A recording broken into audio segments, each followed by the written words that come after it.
Hello everyone, কেমন আছেন? ভালো আছেন নিশ্চয়ই। আজকে আপনাদেরকে আমি একটি গল্প শোনাবো, তার সাথে রান্নাও শেখাবো। গল্পটা হচ্ছে আমার মাকে নিয়ে। আমি যখন ছোট ছিলাম, কোরবানি ঈদে তো অনেক ধরনের অনেক বেশি মাংস এসে যায় বাসায়। তো সব তো ফ্রিজে রাখা যায় না। দেখতাম মা ছোটোবেলায় অনেক বড় একটা হাঁড়িতে অনেকগুলো মাংস নিয়ে সেখানে এভাবে কাঁচা যে মশলাটা আছে, হলুদ, মরিচ, আদা, রসুন, পেঁয়াজ, এগুলো দিয়ে মাখায়, তেল দিয়ে, লবণ দিয়ে, সব মশলা দিয়ে মাখায়, হাতে মাখিয়ে রেখে দেয়। তারপর কি করে, সে ওইটা একদিন পর পর আঁচ করে। আঁচ করলে কি হয়, মাংসটার স্বাদ আরও দ্বিগুণ হয়ে যায়। আমরা কিন্তু প্রতিদিনই ওখান থেকে খাই। খেতে খেতে শেষে ঝুরা মাংস হয়ে যায়। কি ভালোই না লাগে। মায়ের হাতের রান্নার তুলনাই হয় না। চলুন রেসিপিটি দেখে আসি। গরুর মাংস মাখানোর জন্য আমি একটি বোল নিয়ে নিয়েছি, আর দিয়ে দিচ্ছি 2 চামচ আদা রসুন বাটা, দিচ্ছি হলুদের গুঁড়া, আর দিচ্ছি মরিচের গুঁড়া,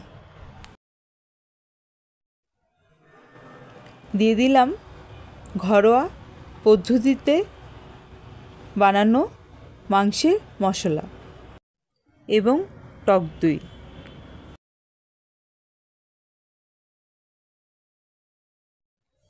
স্বাদমতো লবণ দিয়ে দিলাম। এবার দিয়ে দিব গোটা গরম মশলা। সব মশলা দেওয়া শেষ। এখন দিব গরুর মাংস।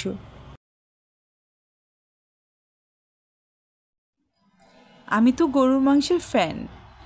আপনারা কে কে আমার মতো গরুর মাংসের ফ্যান বলুন তো? আমার পছন্দের গরুর মাংস রান্নার রেসিপিগুলোর মধ্যে এই মাংস রান্নাটাই আমার বেশি ভালো লাগে। এবার দিয়ে দিব 1 কাপ পরিমাণে সাদা তেল। এবার সুন্দর করে সময় নিয়ে মাংসটাকে মাখিয়ে নেব। আপনারা যারা আমার বন্ধুরা আছেন, যারা আমাকে দেখেন, ভালোবাসেন, ভালোবাসার অনেক রং আছে, সেটা বলে আমি বোঝাতে পারবো না, বোঝাতে চাইও না। তবে বলবো, আমার রান্নাটা আমার পছন্দের একটা জায়গা। আমি এখানে রান্না করি, রান্না দেখাই, রান্না দেখাতে আমার ভালো লাগে, করতে ভাল লাগে, খেতে ভাল লাগে, খাওয়াতেও ভাল লাগে।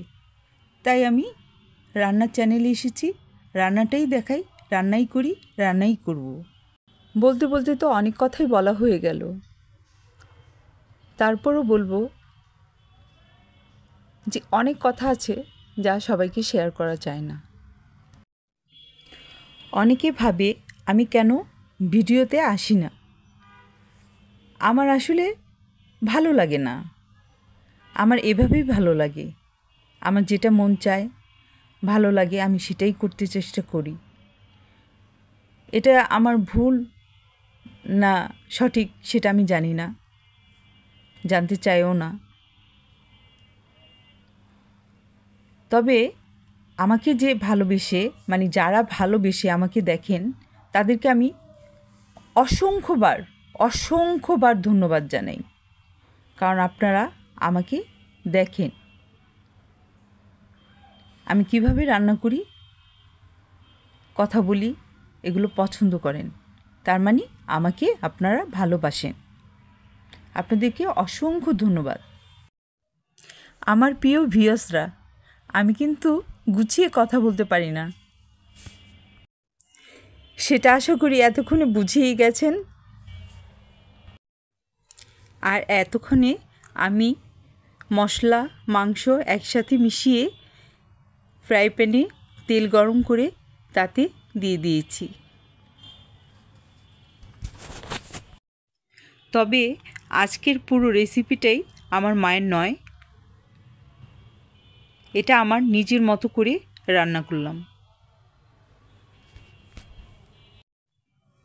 আমার রান্নাটা প্রায় শেষ পর্যায়ে, তাই কাঁচামরিচ ফালি করা রাখা দিয়ে দিলাম। নামানোর আগে দিয়ে দিব মাংসের মশলা আর দিয়ে দিচ্ছি ঘি। আপনারা যদি না চান না দিতে পারেন। ভিডিওটি যদি আপনাদের ভালো লাগে অবশ্যই লাইক, কমেন্ট, শেয়ার, সাবস্ক্রাইব করতে ভুলবেন না। খোদা হাফেজ।